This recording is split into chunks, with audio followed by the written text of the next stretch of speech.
तो hello guys, तो कैसे हो आप सब। तो आई होप आप सब बढ़िया ही होंगे। तो आज की वीडियो में हम बात करेंगे एंजाइम इमोबिलाइजेशन के बारे में। तो ये टॉपिक है अपना मोस्ट इम्पोर्टेंट टॉपिक है। इसके 90% चांस होते हैं पेपर में आने के लिए, तो आपने इसको बिल्कुल भी मिस नहीं करना है। तो पहले देखते हैं इसका मतलब क्या होता है। जैसे देखिए एंजाइम इमोबिलाइजेशन, तो ये नाम में इसका मतलब छुपा है, बस देखने का नज़रिया होता है। जैसे देखो एंजाइम एंजाइम क्या होते हैं, एक तरह से बोल सकते हो बायो कैटालिस्ट होते हैं। ठीक है, बायो से क्या समझते हो, यानी बोल सकते हो कोई अपनी लिविंग बींग्स की बात की जा रही है। और कैटलिस्ट क्या होते हैं, जो रिएक्शन को स्पीड अप करते हैं। तो यानी कि बोल सकते हो एंजाइम क्या करते हैं, जो लिविंग बींग्स में जो रिएक्शन हो रही होती है, ठीक है, उसे क्या करेंगे, स्पीड अप करेंगे। मेन फंडा ये होता है। तो एंजाइम का काम क्या होता है, जो अपने लिविंग बींग्स में जो रिएक्शन हो रही होती है उसे स्पीड अप करते हैं। क्या करते हैं, स्पीड अप करते हैं। और इमोबिलाइजेशन का मतलब देखें तो क्या होता है, जैसे देखिए जो इमोबिलाइजेशन है ये दो वर्ड से मिलकर बना होता है, इम और प्लस मोबिलाइजेशन। इम का मतलब होता है नो, और मोबिलाइजेशन का मतलब देखें तो क्या होता है, मूवमेंट। सिंपल है, तो हम बोल सकते हैं एंजाइम इमोबिलाइजेशन में क्या करते हैं, हम एंजाइम की जो एक्टिविटी होती है, ठीक है, यानी बोल सकते हो जो अपनी मूवमेंट होती है उसे हम रोकते हैं। सिंपल होता है। तो इसको हम डेफिनेशन के थ्रू देखते हैं। जैसे देखो एंजाइम इमोबिलाइजेशन में be defined as the process of confining. Confining मतलब उसे कैद करना। The enzyme molecules to a solid support और which a substrate is passed and converted to new product. तो सिंपल क्या बोल रहा है कि जो एंजाइम इमोबिलाइजेशन क्या होता है, एक ऐसा प्रोसेस होता है जिसमें एंजाइम मॉलिक्यूल्स को हम कंफाइन करते हैं, यानी बोल सकते हैं कैद करते हैं। कहाँ पे कैद करते हैं, सॉलिड सपोर्ट में। कोई भी अपना कैरियर हो सकता है। और इसमें क्या होता है, जो अपना सबसेट होता है, सबसेट यानी कि बोल सकते हो एक ऐसा सब्सटेंस होता है जो एंजाइम क्या करता है, कन्वर्ट करता है प्रोडक्ट में, जिसे हम क्या बोलते हैं, एंजाइम इमोबिलाइजेशन बोलते हैं। अगर आप रियल लाइफ में एग्जांपल देखना चाहो तो हम एग्जांपल दे देते हैं। जैसे देखो आपने देखा होगा जो आम का अचार होता है, ठीक है, जो अपना आम का अचार होता है उसे हम क्या करते हैं, कैद करते हैं ना, एक बोतल के अंदर कैद करते हैं, ठीक है, एक डब्बे के अंदर कैद करते हैं। वहाँ पे क्या होता है, हम तेल के साथ पैक करते हैं, ऑयल के साथ। ठीक है, ऑयल में क्या होती है, एक अपनी प्रॉपर्टी होती है एंटीऑक्सीडेंट, ठीक है, जिससे क्या होता है जो अपनी माइक्रोबियल जो एक्टिविटी हो रही होती है ना उसे प्रिवेंट करता है। जो अपना प्रोसेस होता है ना, वो एक तरह से क्या है, एंजाइम इमोबिलाइजेशन ही है। सिंपल है। This enzyme retain their catalytic activity when we can use repeatedly and continuously. ठीक है, तो जब चाहे हम आम का अचार यूज़ कर सकते हैं, ठीक है, कंटिन्यूसली यूज़ कर सकते हैं, रैपिडली भी यूज़ कर सकते हैं, ठीक है, आज खा लिया, कल खा लिया, परसों खा लिया। तो एक तरह से क्या है, अपनी एंजाइम इमोबिलाइजेशन ही है। ठीक है, तो देन हम देखते हैं कि हमें इसकी ज़रूरत क्यों पड़ी। Need of enzyme immobilisation, protection from the degradation and deactivation. ठीक है, क्या कर सकते हैं, डिग्रेडेशन और डीएक्टिवेशन को प्रोटेक्ट करने के लिए हमें इसकी जरूरत पड़ी। Reuse of enzyme for many reaction cycle, यानी बोल सकते हो जो अपने रिएक्शन हो रही होती हैं उसमें जो एंजाइम की रीयूज करने के लिए हमें इसकी जरूरत पड़ती है। इन्हांस स्टेबिलिटी, स्टेबिलिटी को इन्हांस करने के लिए, यानी कि बोल सकते हो जो स्टेबिलिटी को इंक्रीज करने के लिए। और easy separation of the enzyme from the product, ठीक है, यानी कि बोल सकते हो प्रोडक्ट से जो एंजाइम को सेपरेशन करने के लिए। और कंटेमिनेट से प्रिवेंट करने के लिए। Ability to stop the reaction rapidly by the removing the enzyme from the reaction, यानी बोल सकते हो कोई भी रिएक्शन सोल्यूशन है, ठीक है, कोई भी सोल्यूशन है, वहाँ पे क्या हो रही है, जो अपनी रिएक्शन हो रही है ना रैपिड हो रही है, तो इसके अंदर क्या होती है, एक ऐसी एबिलिटी होती है ना कि उसे स्टॉप कर सके। स्टॉप कैसे करेगा, रिमूविंग द एंजाइम, ठीक है, एंजाइम को रिमूव करके। ठीक है, उसके बाद नेक्स्ट हम बात करते हैं कि कौन कौन से हम जो कैरियर यूज़ करते हैं इसमें। तो मेनली हमारे पास तीन तरह की कैटेगरी होती है। पहले हमारे पास है इनऑर्गेनिक कैरियर, तो जैसे इसमें हमारे पास पोरस ग्लास हो गया, सिलिका हो गया, क्ले हो गया। ठीक है, ये अपने क्या है, इनऑर्गेनिक कैरियर है। बात करते हैं ऑर्गेनिक कैरियर की, तो इसमें हमारे पास है DEAE हो गया, सेलुलोस हो गया, CM सेलुलोस हो गया, डेक्स्ट्रन हो गया, पैक्टिन हो गया। ठीक है, ये दोनों क्या अपने सेलुलोस के डेरिवेटिव हैं। और थर्ड हमारे पास है सिंथेटिक कैरियर, जैसे इसमें हमारे पास है पोलीविनाइल एसीटेट हो गया, एक्रिलिक पॉलीमर हो गया। तो मेनली हम क्या करते हैं, सिंथेटिक कैरियर ही यूज़ करते हैं। तो नेक्स्ट हम बात करते हैं इसकी आइडियल कैरेक्टरिस्टिक के बारे में। इनर्ट होना चाहिए, इनर्ट यानी कि बोल सकते हो जो हमने कैरियर यूज़ किया है वो कोई भी तरह की रिएक्शन ना करे एंजाइम के साथ।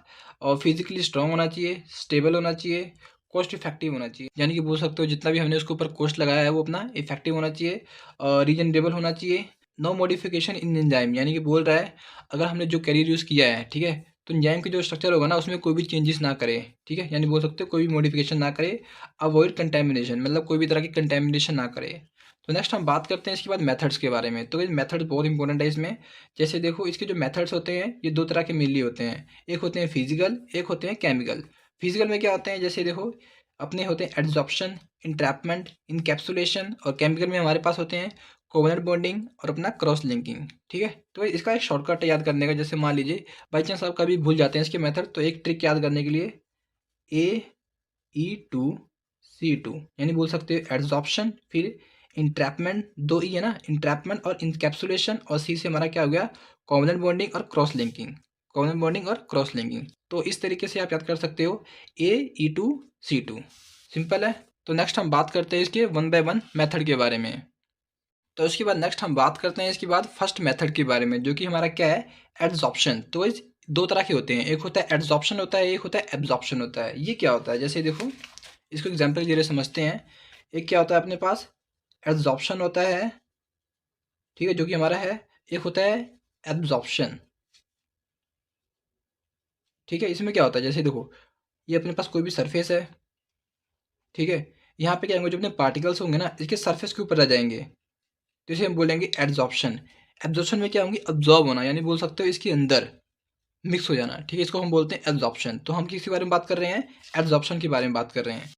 It is the process of physical binding of the enzyme on the surface of carrier matrix, यानी बोल सकते हो ये क्या है, हमारा कैरियर मैट्रिक्स है, और ये हमारे एंजाइम मोलिक्यूल्स हैं, ठीक है। क्या होंगे, ये कैरियर मैट्रिक्स के सरफेस के ऊपर अधीर हो जाएंगे। अधीर मतलब एक तरह से बोल सकते हो अटैच हो जाएंगे, इसी को हम क्या बोलते हैं, एड्सॉर्प्शन बोलते हैं, ठीक है। और क्या होंगे, जिस बॉन्डिंग से अटैच है, यानी बोल सकते हो जो अपना मैट्रिक्स है और जो अपने एंजाइम मोलिक्यूल्स में जो अपनी बाइंडिंग है ना, वो किस बाइंडिंग है, यानी बोल सकते हो कौन से फोर्स से बाइंड है। तो यहाँ पे दो फोर्स होते हैं, जैसे देखो एक वेंट्रेबल फोर्स है, एक अपना इलेक्ट्रोस्टैटिक फोर्स है, या बोल सकते हो यहाँ पर हाइड्रोजन बॉन्डिंग होती है, उसके थ्रू क्या है, आपस में अटैच है। तो इसी को हम बोलते हैं एड्सॉर्प्शन। सिंपल था। तो कौन कौन से हम कैरियर यूज करते हैं, जैसे अपना सिलिका हो गया, बेंटोनाइट हो गया, सेलुलोज हो गया। एडवांटेज की बात करें तो क्या है, सिंपल है, इकोनॉमिकल है, ठीक है। लॉस ऑफ एक्टिविटी क्या है, लिमिटेड है, रिसाइकिल कर सकते हैं, रीजनरेट कर सकते हैं, रीयूज कर सकते हैं। डिसएडवांटेज क्या है, जो surface area of binding side है ना, उसमें क्या है, लो है, रिस्क ऑफ माइक्रोबियल अटैक है, यानी कि बोल सकते हो कंटेमिनेशन हो सकती है। Weak forces chances of desorption, यानी बोल सकते हो इसके बीच में जो अपनी बाइंडिंग है, ठीक है, जैसे देखो इसके बीच में क्या है, जो अपनी बाइंडिंग है ना, वो अपनी वीक है, यानी कि बोल सकते हो ये कैसे अटैच है, अपने वीक बोन से अटैच है, या बोल सकते हो वीक फोर्स से अटैच है, तो ये अपने ईजिली सेपरेट हो सकते हैं, या बोल सकते हो डिसऑप्शन हो सकता है इसका, ठीक है। उसके बाद अब नेक्स्ट हम बात करते हैं सेकंड अपना मेथड के बारे में, जो कि हमारा क्या है, इंट्रैपमेंट मेथड। इंट्रैपमेंट से क्या समझते हो, यानी कि बोल सकते हो इंट्रैप कर लेना, उसे कैद कर लेना। In which enzymes are physically entrap inside the porous matrix, यानी बोल सकते हो जो अपना मैट्रिक्स है, इसके अंदर क्या होंगे, जो अपने एंजाइम होंगे ना, वो अपने इंट्रैप हो जाएंगे। इंट्रैप यानी कि बोल सकते हो कैद हो जाएंगे। और जो अपना ये मैट्रिक्स होता है ना, ये अपना स्पेशल टाइप का मैट्रिक्स होता है, जिसमें क्या होता है, जो अपने एंजाइम मोलिक्यूल्स होते हैं ना, वो अपने पास नहीं हो पाते हैं, बट जो अपने सबसेट होते हैं और जो अपने प्रोडक्ट होते हैं, ये अपने ईजिली यहाँ से पास हो जाते हैं, ठीक है।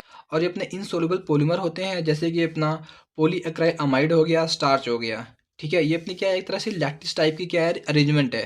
कैसी अरेंजमेंट है, लैक्टिस टाइप की है, तो इसलिए इसका नाम दिया गया है लैक्टिस इंट्रैपमेंट, ठीक है। इसमें क्या होते हैं, जो अपनी बाइंडिंग हो सकती है ना मैट्रिक्स और जो अपने एंजाइम के बीच में, वो अपनी कोवलेंट भी हो सकती है और अपनी नॉन कोवलेंट भी हो सकती है। जैसे देखो इसमें एंजाइम्स और जो मैट्रिक्स के बीच में जो उन्हें बाइंडिंग होती है, वो अपनी कोवलेंट भी हो सकती है और अपनी नॉन कोवलेंट बॉन्ड भी हो सकती है, सिंपल है। और कुछ अपने अदर इंट्रैपमेंट के मेथड होते हैं, जैसे देखो एंजाइम इंक्लूजन इन फाइबर, यानी कि बोल सकते हैं जो अपना एंजाइम होता है, इस किस में कन्फाइंड होता है, फाइबर में। कन्फाइंड मतलब एक तरह से बोलना कैद करना, ठीक है। जैसे एग्जांपल ले सकते हो सेलुलोज हो गया।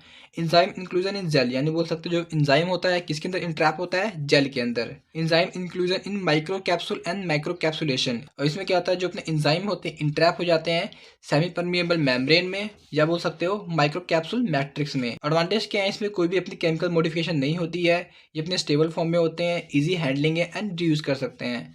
डिसएडवांटेज क्या है, इसमें एंजाइम की लीकेज हो सकती है, जिससे लीकेज होने से क्या होगी, अपनी कंटेमिनेशन भी हो सकती है। और इसमें क्या होता है, अपना पोर डिफ्यूजन क्या है, लिमिटेशन है इसमें। तो उसके बाद नेक्स्ट हम बात करते हैं थर्ड मेथड के बारे में, जो कि क्या है, इनकैप्सुलेशन। तो ये नाम से पता चल रहा है, इन मतलब इनसाइड, कैप्सुलेशन यानी बोल सकते हो कोई कैप्सूल तरह का। जैसे देखो ये अपना क्या है, सेमी परमिएबल मेम्ब्रेन है, या बोल सकते हो कोई भी अपना मैट्रिक्स है। इसमें क्या होते हैं, जो अपना एंजाइम है ना, इसके अंदर क्या होता है, स्टोर हो जाता है, ठीक है, या बोल सकते हो इंट्रैप हो जाता है। जैसे देखो क्या होता है, it is a type of entrapment in which the enzyme molecules are regularly taken up the aqueous medium which is the further enclose in the semi permeable membrane, यानी बोल सकते हो क्या है, कौन सी मेम्ब्रेन है, सेमी परमिएबल मेम्ब्रेन, जो कि क्या होती है, लाइपोफिलिक नेचर की होती है, या बोल सकते हो नॉन आयनिक नेचर की होती है। इसमें क्या होता है, जो अपना एंजाइम होता है इंट्रैप हो जाता है किसके अंदर, लाइपोफिलिक मेम्ब्रेन के अंदर, या बोल सकते हो सेमी परमिएबल मेम्ब्रेन के अंदर।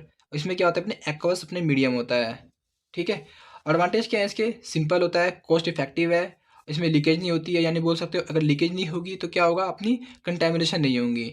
डिसएडवांटेज क्या है, इसमें जो अपना पोर साइज होता है मेम्ब्रेन का वो अपना स्ट्रिक होता है, यानी बोल सकते हो कठोर होता है, ठीक है। उसके बाद नेक्स्ट हम बात करते हैं फोर्थ मेथड के बारे में, जो कि हमारा क्या है, कोवलेंट बाइंडिंग। इसमें क्या होता है, जैसे देखो डायग्राम की हेल्प से समझते हैं, ये अपना कैरियर है और ये अपना एंजाइम है, ठीक है। ये आपस में क्या है, किस बॉन्ड के थ्रू अटैच है, कोवलेंट बॉन्ड के थ्रू अटैच है। अब कोवलेंट बॉन्ड कौन से होते हैं, जैसे एग्जांपल आप ले सकते हो, कोई अपने फंक्शनल ग्रुप के साथ अटैच होते हैं, जैसे अपना अमाइनो ग्रुप हो गया, कार्बोक्सी ग्रुप हो गया, अपना हाइड्रोजन ग्रुप हो गया, इमिडाजोल ग्रुप हो गया, फिनोलिक ग्रुप हो गया, थायल ग्रुप हो गया। ये क्या होते हैं, अपने स्ट्रॉन्ग बॉन्ड होते हैं, यानी कि बोल सकते हो अपने कोवलेंट बॉन्ड होते हैं। सिंपल था, इसमें कुछ नहीं था, जैसे देखो ना, अपना कैरियर के थ्रू जो अपने एंजाइम अटैच थे, ठीक है, कौन कौन सी बॉन्ड के थ्रू अटैच थे, कोवलेंट बॉन्ड के थ्रू अटैच थे। तो इसमें हमने एग्जांपल दे दिए कौन कौन से अपने बॉन्ड होते हैं उसके थ्रू आपस में अटैच थे, ठीक है, जिसको हम बोलते हैं कोवलेंट बाइंडिंग, ठीक है। इसमें जो अपनी बाइंडिंग होती है एंजाइम और अपने कैरियर के बीच में, किसके थ्रू होती है, कोवलेंट बॉन्ड के थ्रू, सिंपल है। एडवांटेज की बात करें तो इसमें क्या होता है, binding force between the enzyme and the carrier is strong, यानी सिंपल सी बात है कि इस कोवलेंट बॉन्ड क्या होती है, स्ट्रॉन्ग बॉन्डिंग होती है। तो ये क्या होगा, सिंपल सी बात, एंजाइम और कैरियर के बीच में क्या होगी, स्ट्रॉन्ग होगी। अगर स्ट्रॉन्ग बॉन्डिंग होती है, यानी बोल सकते हो लीकेज नहीं होगी, अगर लीकेज नहीं होगी तो कंटेमिनेशन नहीं होगी, सिंपल है। डिसएडवांटेज क्या है, changes of the structure of enzyme में cause the loss of activity. इसमें थोड़ा सा चांस होता है कि जो अपने एंजाइम होते हैं ना, जिसका स्ट्रक्चर होता है वो चेंज हो सकता है। अगर जो स्ट्रक्चर चेंज होता है तो यानी बोल सकते हो जो इसकी एक्टिविटी लॉस हो सकती है। उसके बाद नेक्स्ट हम बात करते हैं अपना फिफ्थ मेथड के बारे में, जो कि हमारा क्या है, क्रॉस लिंकिंग। क्रॉस लिंकिंग किसके बीच में होती है, यानी बोल सकते हो एंजाइम के बीच में। जैसे देखो हमने 5-6 एंजाइम लिए हैं, मान लीजिए इतने 5-6 एंजाइम है, ठीक है। इसमें क्या होंगे, जो अपनी एक दूसरे के साथ क्रॉस लिंकिंग कर जाएंगे, ठीक है। इसी को हम क्या बोलते हैं, क्रॉस लिंकिंग बोलते हैं। इसमें क्या होता है, जो अपना कैरियर है ना वो अपना हो भी सकता है, नहीं भी हो सकता है। उसकी प्रेजेंस में जो अपनी क्रॉस लिंकिंग हो भी सकती है, नहीं भी हो सकती है। और जो एंजाइम आपस में अटैच होके जो अपना स्ट्रक्चर फॉर्म करते हैं वो कौन सी होती है, एक तरह से 3D होती है, यानी बोल सकते हो 3 डायमेंशनल होती है।